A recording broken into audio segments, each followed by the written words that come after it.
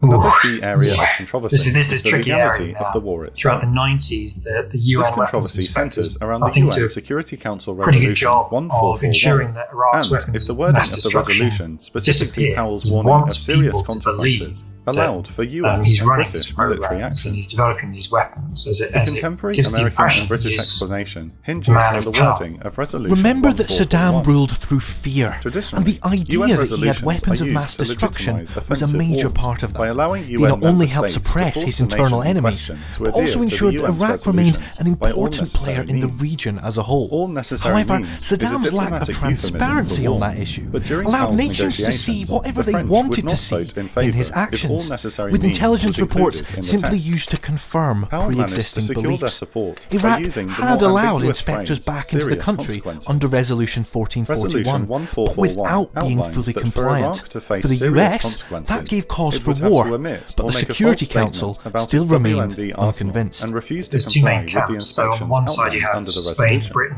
and the The United traditional States explanation who are working is to that, build with the a coalition 12,000-page report to on the support 7th of military December, action. Iraq And on had the other you omitted have key France, Germany, information. Russia, who The second are offence opposed was Iraq's to military alleged action. moving of I mean, these WMD and negotiations sensitive go on right materials up to until prevent the weapons invasion, inspectors from finding them. like 48 hours This before. claim of two What violations eventually formed tipped the US scales government's legal was the weather. justification for the If you invasion. try to invade Iraq However, in the summer, not all actors were it's going to be convinced by too this hot. rationale. A campaign against Iraq Prime needs to Minister happen Blair early on had in met the year. with President George Bush in the Oval runs Office out of on the patience, 31st of basically. January, Issues an hoping to ultimatum, secure a final American support ultimatum for a to second Saddam Hussein resolution, on the which would 17th of unambiguously March. justify military Saddam action. Hussein and However, his both sons Vice President must Cheney leave and Iraq Secretary of within State 48 Powell felt hours. this would be impossible. Their refusal In to do March, so will Blair result asked in the Attorney military General of conflict. England and Wales, As you might Lord expect, Goldsmith, for his Saddam legal and his opinion sons on war refused. based on Resolution The US 1441. readied for war, while in the UK, British the Cabinet House of received Commons their voted initial reply on the overwhelmingly 7th. for the use of military Goldsmith force argued against that there Iraq. had to be On the particularly 20th of solid March, evidence the of a breach invasion of terms began, of with these Resolution Royal Marines 1441, some of the and he first to set advised foot seeking on a Iraqi second soil. resolution. At first, the invasion After was a a week of huge discussions success, and with deliberations, British troops on the taking 17th of Basra, March, while the main Goldsmith force gave moved on his to revised Baghdad. legal opinion But the to worst Parliament. was yet His to come. justification is The Iraq somewhat War is one of the complex. most controversial wars since There are 9/11. three key United Unquestionably. Nations The Iraq resolutions War involved. has had Resolution a massive 678, impact which allowed on the coalition how to use all necessary military means interventions to are evict perceived. Iraqi forces I from don't think Kuwait anybody in could 1991. necessarily have quite Resolution predicted 687 set out the terms of the just ceasefire how ending the First catastrophic Gulf it War. would turn out to A key be. part of the terms of the ceasefire was that Iraq should destroy its WMD capability. Goldsmith argued that Resolution 1441 confirmed that Iraq had violated the terms of the ceasefire in Resolution 687, and that 1441 served as a final warning. Then, due to Iraq's alleged continued failure to comply, the clause allowing the use of force in Resolution 678 was automatically revived. In effect, the British government was acting as though the new conflict was a continuation of the 1991 Gulf War. The following day, the International Commission of Jurists in Geneva issued a statement arguing that any action against Iraq would be in flagrant violation of the UN Charter, as they argued Article 1441 did not constitute a plausible legal basis for attacking Iraq, and there was no realistic case for self-defense. In 2004, UN Secretary-General Kofi Annan would also openly condemn the invasion, arguing it was blatantly illegal and had violated the UN Charter. Nevertheless, Goldsmith's judgment was good enough for Prime Minister Blair and allowed him to secure majority support in the House of Commons for military action against Iraq. The United States government maintained that Resolution 1441 provided legitimate justification for military action. That evening, on the 17th of March 2003, President George W. Bush issued his address to the nation. calling upon Saddam Hussein and his sons to leave the country within 48 hours. As he spoke, US, British and Australian special forces were already infiltrating into the Iraqi desert and preparing to strike the opening targets of the war. 3 days later, on the 20th of March 2003, Operation Iraqi Freedom commenced.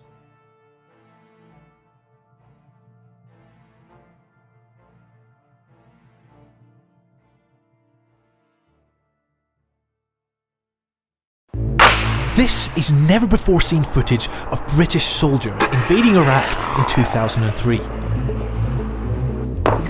It was taken on the 24th of March and shows Royal Marine Commandos on the Al-Adel Peninsula in the southeast of the country. Within a month, they had completed the first part of their mission, capturing Basra while the Americans went north and took the capital of Baghdad.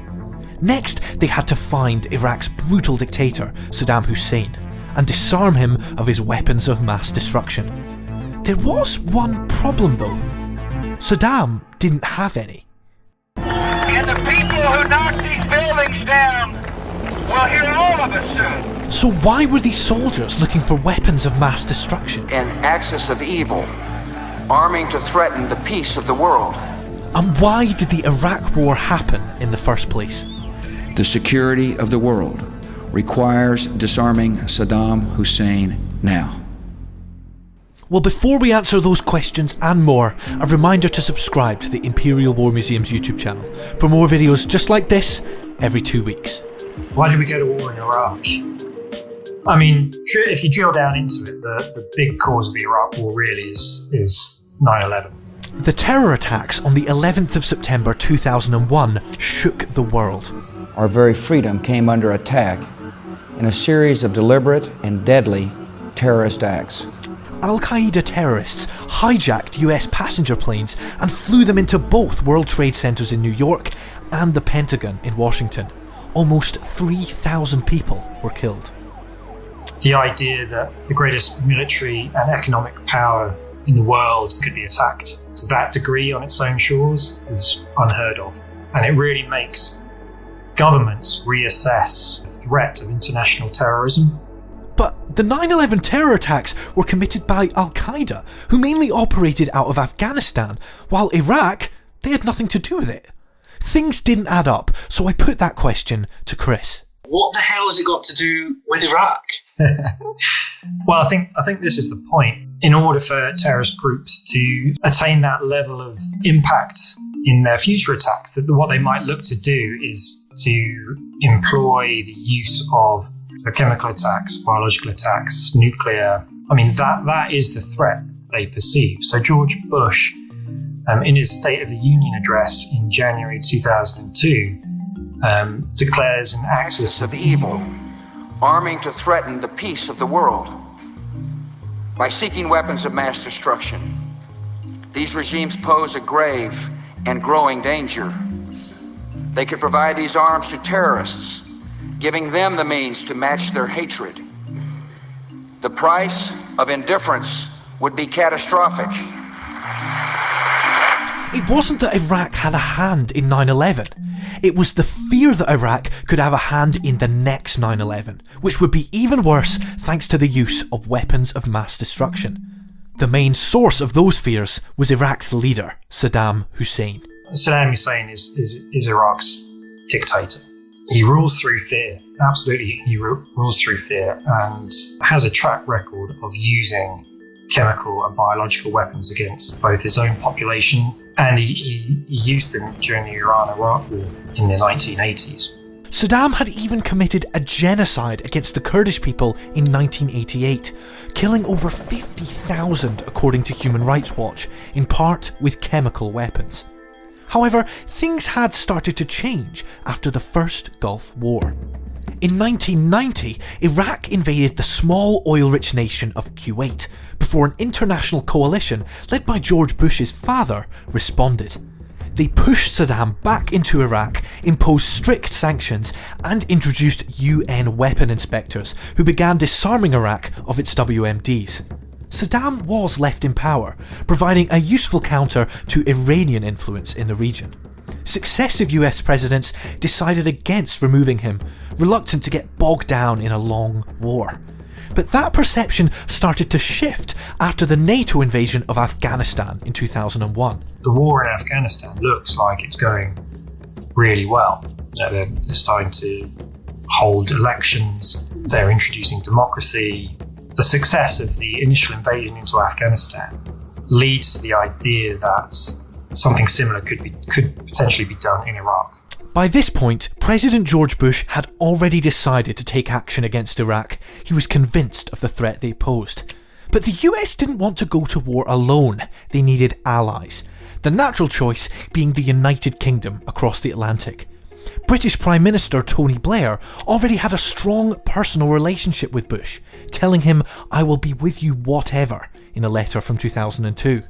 But there was one big obstacle to British involvement in Iraq. They can't form a legal case for war in Iraq based on regime change. And so the legal basis for war in Iraq for the UK eventually is to pursue any means necessary to ensure that Iraq is disarmed of weapons of mass destruction.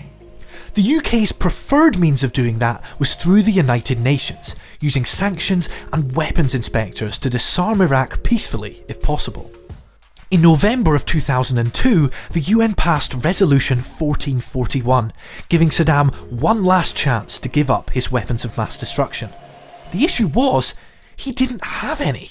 So why did Britain and the US believe that Saddam had WMDs?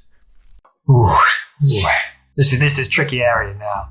Throughout the 90s, the UN weapons inspectors, I think, do a pretty good job of ensuring that Iraq's weapons of mass destruction disappear. He wants people to believe that he's running these programs and he's developing these weapons as it gives the impression that he is a man of power.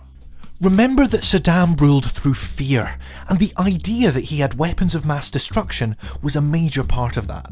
They not only helped suppress his internal enemies, but also ensured that Iraq remained an important player in the region as a whole.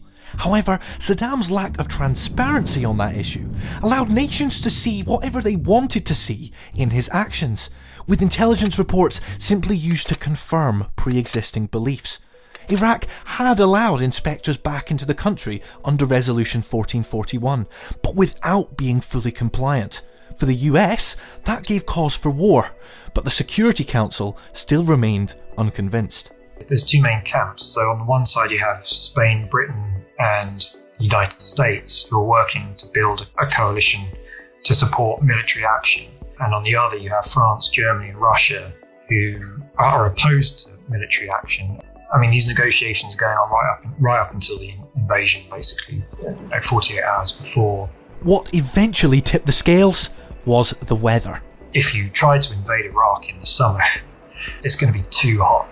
A campaign against Iraq needs to happen early on in the year. George Bush runs out of patience, I think, basically. Issues an ultimatum, a final ultimatum to Saddam Hussein on the 17th of March. Saddam Hussein and his sons must leave Iraq within 48 hours. Their refusal to do so will result in military conflict. As you might expect, Saddam and his sons refused. The US readied for war, while in the UK, the House of Commons voted overwhelmingly for the use of military force against Iraq. On the 20th of March, the invasion began, with these Royal Marines some of the first to set foot on Iraqi soil. At first, the invasion was a huge success, with British troops taking Basra while the main force moved on to Baghdad. But the worst was yet to come. The Iraq War is one of the most controversial wars since 9/11, unquestionably. The Iraq War has had a massive impact on how military interventions are perceived. I don't think anybody could necessarily have quite predicted just how catastrophic it would turn out to be